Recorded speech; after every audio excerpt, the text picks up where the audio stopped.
আসসালামু আলাইকুম ভিউয়ার্স, আশা করছি আপনারা সুস্থ আছেন। আলহামদুলিল্লাহ আমিও অনেক বেশি ভালো আছি। যে যেখান থেকে ভিডিওটি দেখছেন সবাইকে ওয়েলকাম জানাচ্ছি নতুন একটি ভিডিওতে। আমি মোহাম্মদ মেহেদি হাসান। আজকের যে কনফিগারেশনটি করব সেটি ইন্টেল কোর i5-এর 12 জেনারেশন প্রসেসরটি দিয়ে, এবং আপনারা প্রত্যাশা করছিলেন, কমেন্টে জানিয়েছেন যে মেহেদি ভাই 12 জেনারেশন দিয়ে একটি পিসি বিল্ড করলে আপনারা খুব হ্যাপি হবেন। আসলে আপনারাও জানতে চান যে 12 জেনারেশন দিয়ে একটি পিসি বিল্ড কেমন বাজেটের মধ্যে করা সম্ভব। আর আজকের পিসি বিল্ডের যে বাজেটটি পড়েছে সেটি অ্যারাউন্ড 40K, অর্থাৎ 40,300 টাকায় পড়েছে। আমি খুব চেষ্টা করেছিলাম যে কীভাবে কোনোভাবে এখানে কনফিগারটি কি 40-এর নিচে আনা যায় কিনা। হ্যাঁ, আনা যেত। দেখেন যে ক্যাসিংটি রাখা হয়েছে, আমি প্রত্যেকটি জায়গায় ছোট ছোট ছোট ছোট করে ডিসকাউন্ট দিয়েছি, তারপরে পারি নাই। ক্যাসিংটিতেও ডিসকাউন্ট দিয়েছি, প্রসেসর, মাদারবোর্ড সব জায়গায় দিয়েছি। এখন একটা কোয়ালিটি ক্যাসিং ছাড়াও কিন্তু আসলে একটা কোয়ালিটি বিল্ড সম্ভব হয় না। সো যদি আপনি এখানে ক্যাসিং কিছুটা স্যাক্রিফাইস করেন তাহলে 40-এর নিচে কমে যাবে।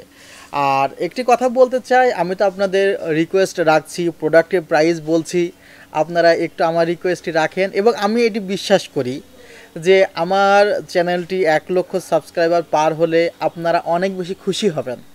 সো যারা ভিডিওটিতে অলরেডি সাবস্ক্রাইবার করে রেখেছেন চ্যানেলটিতে, আরও বেশি মানুষকে সাবস্ক্রাইব করার সুযোগ করে দিন একটু শেয়ার করে। আর অবশ্যই লাইক করবেন, কমেন্ট করবেন ভিডিওটিতে। আজকের যে কনফিগারটি আমি একটু ব্যাখ্যা করে দেওয়ার চেষ্টা করব, কারণ এক একজন মানুষের ব্যাখ্যা এক এক রকম হতে পারে। আবার সবাই চায় যে আসলে আমি একটু ব্যাখ্যা করে দেই। প্রসেসরটি যেটি আছে সেটি ইন্টেল কোর i5-এর 12 জেনারেশন প্রসেসর 12400। তো এই প্রসেসরটি যখন আমি নিলাম তখন আমার মাথার মধ্যে একটি প্রশ্ন কিন্তু কাজ করেছে। আপনাদের মাথার মধ্যেও এই প্রশ্নটি কাজ করতে পারে আমার মনে হয়েছে। যেমন ইন্টেল কোর i5-এর 11400, এই প্রসেসরটির দাম 17,000 টাকা। তাহলে কেন আমি প্রায় 21,000 টাকার কাছাকাছি বাজেট দিয়ে ইন্টেল কোর i5 12 জেনারেশন কিনব? 12 জেনারেশন এবং 11 জেনারেশন অ্যানালাইসিস করে আমি কি পাই? 12 জেনারেশন প্রসেসরটিতেও 6টি কোর আছে, 11 জেন কোর i5-এও 6টি কোর আছে, দুইটাতেই 12 থ্রেড আছে। এবং বলতে গেলে যে 11 জেনারেশনের যে ক্লক স্পিড সেটি 2.60 থেকে 4.4, আবার 12 জেনারেশনে একটু কম, 2.50 থেকে 4.4। এবং দুইটাতেই সেম বিল্ট ইন গ্রাফিক্স আছে, integrated graphics same, Intel USD graphics 730। এবং আর কি পার্থক্য আছে, কি কারণে এটির দাম বাড়লো? আসলে যখন কোনো লেটেস্ট টেকনোলজি আপনার সামনে আসে তখন সেটির মধ্যে এমন কিছু থাকে যে কারণে আপনি বেশি ফ্যাসিলিটি পান। উল্লেখযোগ্য, দেখেন 11 জেন প্রসেসরটিতে আলাদা একটি স্টক কুলার ছাড়াও একটি কুলার ইউজ করা খুবই অপরিহার্য ছিল। কেন? টিডিপি নামে একটি কথা থাকে প্রসেসরের ক্ষেত্রে, যার টিডিপি যত বেশি তার জন্য সিপিইউ কুলার তত ভালো কিন্তু হয়।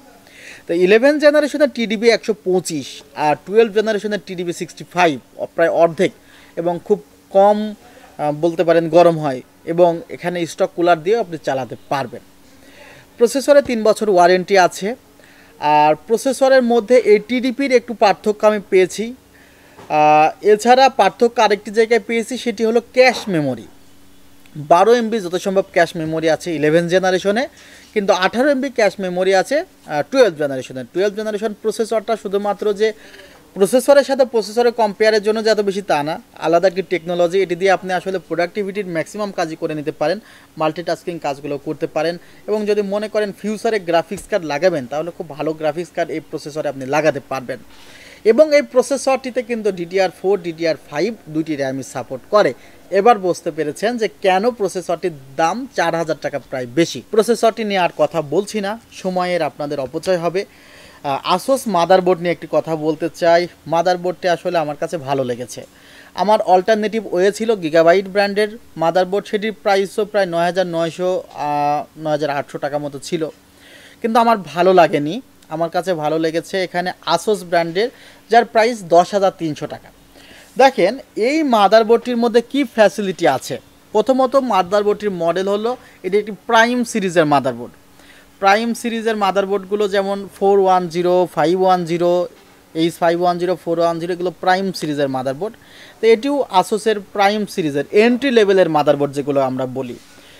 আর এই যে 12 জেনারেশন প্রসেসরের জন্য কিন্তু 20-21 হাজার টাকা বা 19,000 বা 18,000 টাকাতে মাদারবোর্ড পাওয়া যায়, সেগুলো একটু হাই লেভেলের মাদারবোর্ড। কিন্তু যাদের 12 জেনারেশন পিসি বিল্ড করতে হবে, বাজেটটি 40-এর মধ্যে রাখতে হবে, তাদের জন্য এই মাদারবোর্ডটি আমার কাছে পারফেক্টই মনে হয়েছে। 3 বছরের রিপ্লেসমেন্ট ওয়ারেন্টি আছে। একটু ভেবে দেখলাম যে মাদারবোর্ডের মধ্যে কি দেওয়া আছে। মাদারবোর্ডটিতে আপনি 3200 মেগাহার্জের DDR4 র্যাম ব্যবহার করতে পারবেন এবং DDR4 র্যামই ব্যবহার করতে পারবেন, DDR5 র্যাম ব্যবহার করতে পারবেন না, যদিও আপনার প্রসেসর DDR5 4 দুইটি সাপোর্ট করে। তো এই মাদারবোর্ডে আপনার কিছু কিছু জায়গায় আমি একটু ফ্যাসিলিটি বেশি পেয়েছি, যেমন যারা গেমস খেলে তাদের কাছে অনেক সময় হেডফোন ইউজ করতে হয়।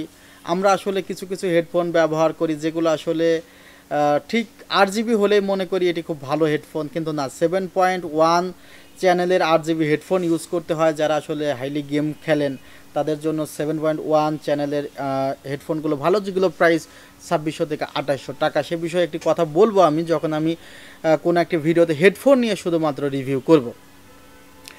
এই জায়গাতে আমার কাছে মনে হয়েছে মাদারবোর্ডটিতে বেশ কিছু শেল দেওয়া আছে, ক্যাপাসিটর দেওয়া আছে, যেগুলো যারা গেমস খেলে তাদের অডিওর ক্ষেত্রে অনেক হেল্প করবে। এছাড়া এখানে বিল্ট ইন যেই ফ্যাসিলিটিগুলো রয়েছে, যেমন আপনি এখানে চাইলে VGA এবং HDMI কেবল ব্যবহার করতে পারবেন, অর্থাৎ ডুয়েল চ্যানেল ব্যবহার করতে পারবেন একসাথে, দুইটি মনিটর ব্যবহার করতে পারবেন বলতে চেয়েছে, সেটি দুইটি র্যাম স্লট আছে। মাদারবোর্ডটির প্রাইস বলেছি, আর এছাড়া তেমন কিছু বলার নেই, যেহেতু এন্ট্রি লেভেলের বোর্ড সেহেতু এই বিষয়ে আর তেমন কোনো কথা বলছি না। এখানে 128GB M.2 রেখেছি, টিম ব্র্যান্ডের, এটি একটি তাইওয়ান বেসিস কোম্পানি। আমার কাছে ভালো মনে হয়েছে, ওয়ারেন্টি রেশিও প্রায় নেই বললেই চলে, সে কারণে আমি টিমের প্রতি একটু আস্থাশীল বেশি। এবং আপনারা যারা ব্যবহার করছেন তারা অবশ্যই ব্যবহার করতে পারেন গিগাবাই। এখানে আমি করশেয়ার ব্যবহার করছি না, কেন, করশেয়ারের মাঝে মধ্যে কিছু কিছু জায়গায় একটু ইস্যু তৈরি হয়ে যায়, কিছু ইস্যু আছে, নো ডিসপ্লের কিছু ইস্যু আছে, সেই কারণে আমি একটু করশেয়ার ইউজ করি না মাঝে মধ্যে। চেষ্টা করি যে টিমটাই আমার কাছে পারফেক্ট মনে হয়েছে। 3200 মেগাহার্জের টিমের র্যাম, যার প্রাইস পড়েছে 3400 থেকে 3500 টাকা, এবং এখানে 128GB M.2 রাখা হয়েছে, যার প্রাইস পড়েছে 2100 থেকে 2200 টাকা। পাওয়ার সাপ্লাইটি খুব বেশি যে হাই লেভেলের পাওয়ার সাপ্লাই রাখতে পেরেছি তা না। এখানে র্যাভেঞ্জার্স ব্র্যান্ডের একটি পাওয়ার সাপ্লাই রাখা হয়েছে, যার কেবলটি খুবই ভালো না। হ্যাঁ, পাওয়ার সাপ্লাইয়ের মধ্যে যে পাওয়ার কেবলটি আছে আসলে এটি এই পাওয়ার সাপ্লাইয়ের সাথে যায় না ঠিক মতো।